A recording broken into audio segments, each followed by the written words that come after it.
رمضان مبارک کے دوسرا عشر رحمت کے بعد مغفرت کے بعد مغفرت کا پیغام لے کر آتا ہے۔ یہ وہ بابرت تھی ایام جن میں بندہ اپنے گناہوں کی معافی مانگتا ہے اور در مصطفیٰ پر جھولی پھیلاتا ہے۔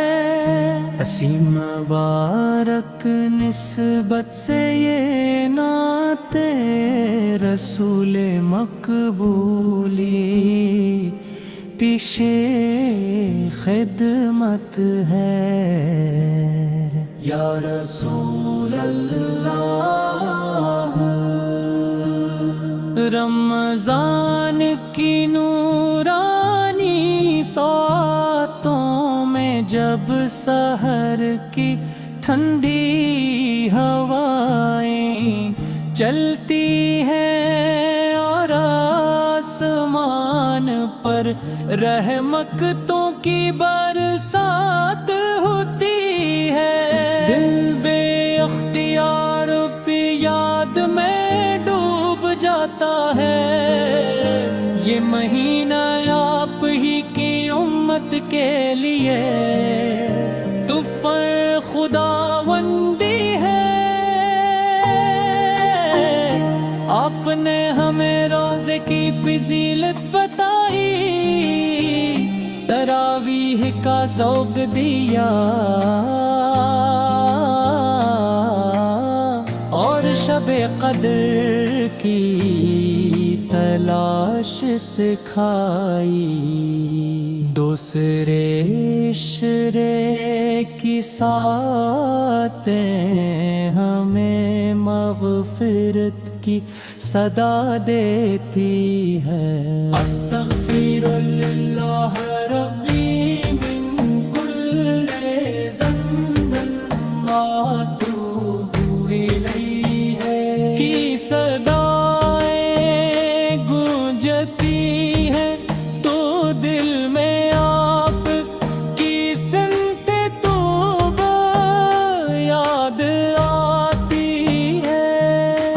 راتوں کو اتنا قیام فرماتے کہ قدم مبارک سوج جاتے، حالانکہ آپ تو معصوم تھے۔ ہم گناہ گار امتی کس قدر محتاج ہیں کہ آپ کی شفاعت نصیب ہوئے۔ یا نبی کریم،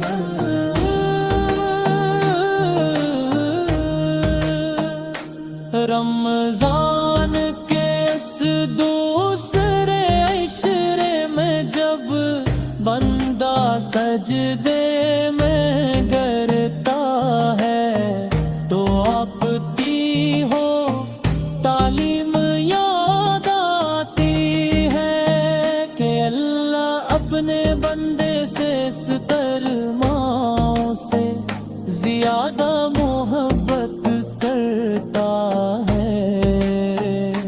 یا نبی کریمت، آپ کی سنت کو تھام لے تو ہر دل کو سکون مل جائے۔